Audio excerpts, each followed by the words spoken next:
There are two intelligence agencies in this part of the world that have been fighting a shadow war for over 50 years. One is Pakistan's ISI, the other is India's RAW. Their officers have stolen from each other, planted moles in each other, killed each other in cities neither country will name, and almost none of it has ever made the news. And this is your life inside it. The recruitment, the missions, the ghosts, the cost, from the bottom to the very top. Level 1. The candidate. You don't apply to RAW. There is no website with a careers page, no advertisement in any newspaper, no booth at any job fair. The agency officially does not exist, which means it officially does not hire. So how do they find you? They watch. Maybe you're an officer in the Indian Army or police who scored unusually high on the wrong kind of test. Maybe you're a civil services candidate whose language skills caught someone's attention. Maybe you're a research scholar who speaks Mandarin or Pashto or Arabic and never bothered to brag about it on your social media. Maybe you simply have the right background, the right temperament, the right shape of mind. One day, a senior officer takes you aside. He asks you a few questions that don't seem to be about anything in particular. He thanks you for your time. He walks away. Weeks pass. You forget about it.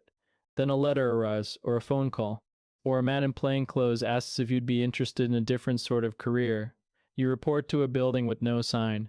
They take your phone. The next several days, you answer questions that probe every corner of your life. Where does your loyalty lie? What would you do if you were captured? What would you never do no matter what was asked? They aren't looking for the strongest or the smartest. They're looking for the ones who don't break. You pass. You don't celebrate. You can't tell a single person. As far as the world is concerned, you've taken a quiet government job. Welcome to the agency that doesn't exist. Level 2, the trainee.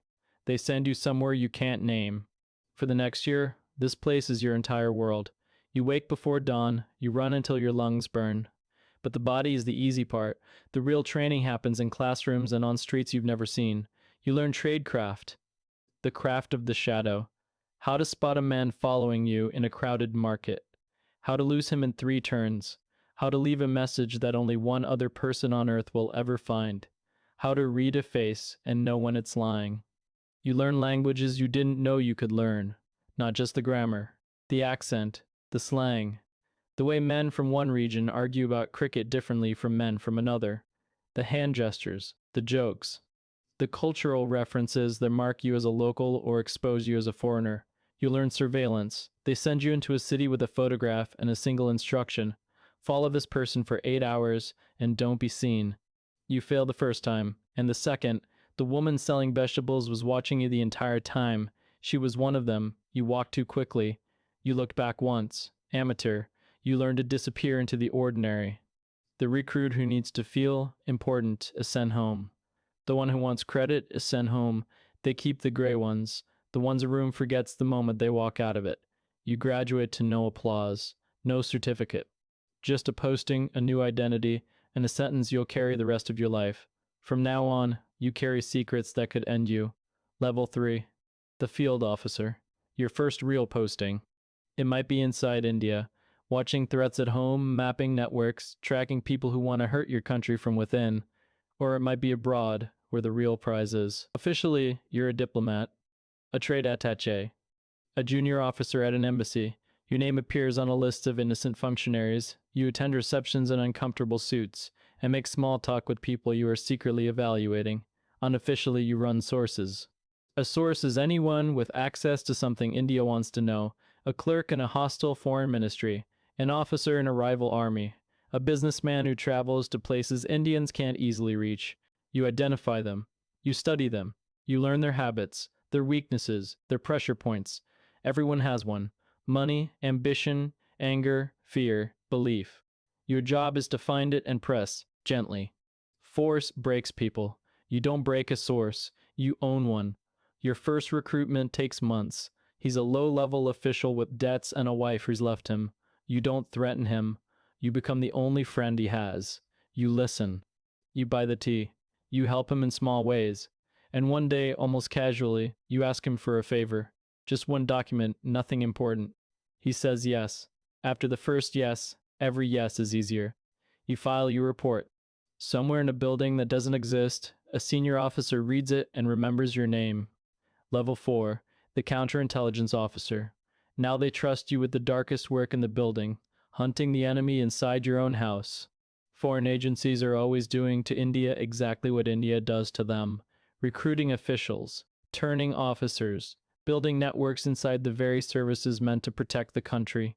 Somewhere in the system, on any given day, there might be a traitor feeding Indian secrets across the border. Your job is to find that traitor. And it is the loneliest work there is.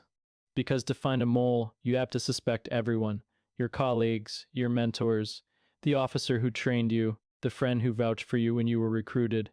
You study patterns: a bank account that's a little too full, a trip that doesn't quite add up, a man who suddenly knows things he shouldn't know. You build a case quietly, over months, never letting your eyes settle anywhere long enough to be noticed. When you finally close in, there's no drama. Just a quiet car ride in a quiet room. The traitor confesses, or he doesn't. Either way, he disappears from the records as if he was never there. You go home that night and you can't sleep, because you've learned the worst lesson of this work. Anyone can be turned. Anyone.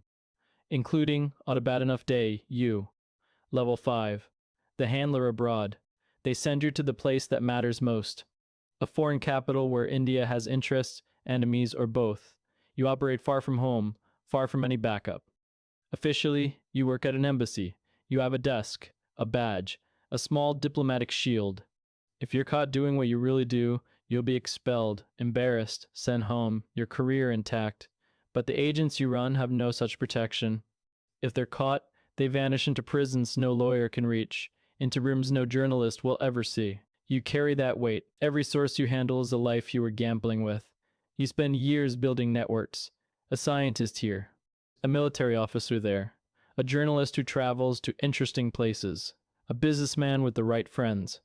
You meet them in cafes and hotels and parks, always carefully, always after surveillance detection routes that take you across half a city before you arrive.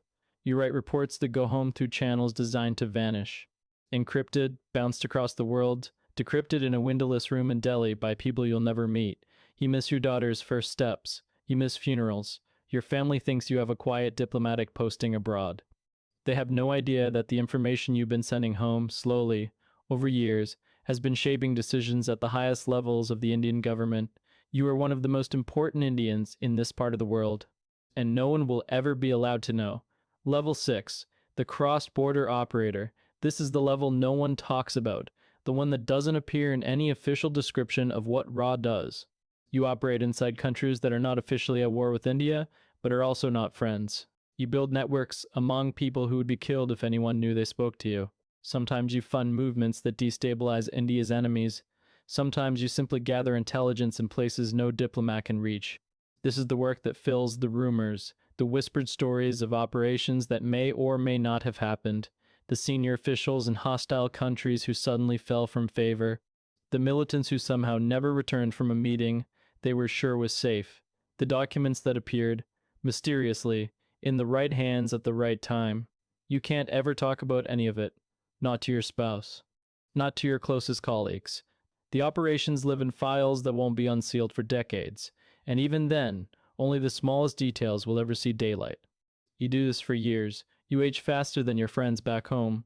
You wake up in the dark sometimes and can't quite remember which language you should think in. Level 7. The desk chief. Your body is breaking down. Old injuries that never healed, the constant stress of years in hostile territory. The agency pulls you out of the field and gives you what they call a desk job, though nothing about it resembles a normal desk job. You run an entire desk. Maybe the Pakistan desk, watching every move from Islamabad and Rawalpindi. Maybe the China desk, the one that's grown larger and more urgent every year. Dozens of officers report to you. Hundreds of sources across multiple countries feed their reports into your office. Every major operation in your area needs your signature. You make decisions that gamble with lives. Approve this operation, and you might prevent an attack, or burn a source who has children. Cancel that one, and you might miss the warning that could have saved a city. There is no clean choice. There is only the least terrible one, made at 3 in the morning on no sleep. Your marriage ended somewhere around year 15. Your children are grown. They know a version of you, the cover story, the man you pretended to be at family dinners. They don't know the one who decides, in the dark, who lives and who disappears. Level 8. The director. You are now at the very top of the building that doesn't officially exist. You sit in rooms where the future of the nation is decided, and your voice, the voice of someone the public will never see, carries weight. You manage the rivalry with the ISI, the slow strategic competition with China's services, the alliances with friendly agencies who you also quietly spy on, because everyone does. You authorize operations that, if they ever became public, would create international incidents that could lead to actual war.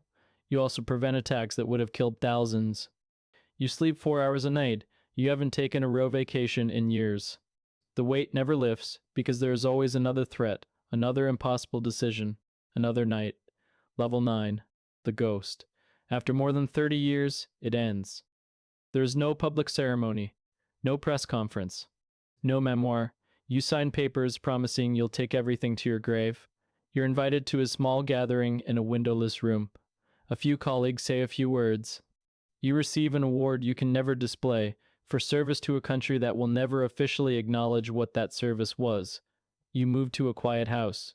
You plant a garden. You read newspapers and watch the news the way a normal retired man does, except that when stories appear about operations you actually ran or crises you helped manage, you know things no journalist could ever discover. You stay silent. Always silent. Your family will never fully know who you were. When you die, the records of your life will stay sealed for decades. By the time anyone is allowed to read them, everyone who knew your name will be gone too.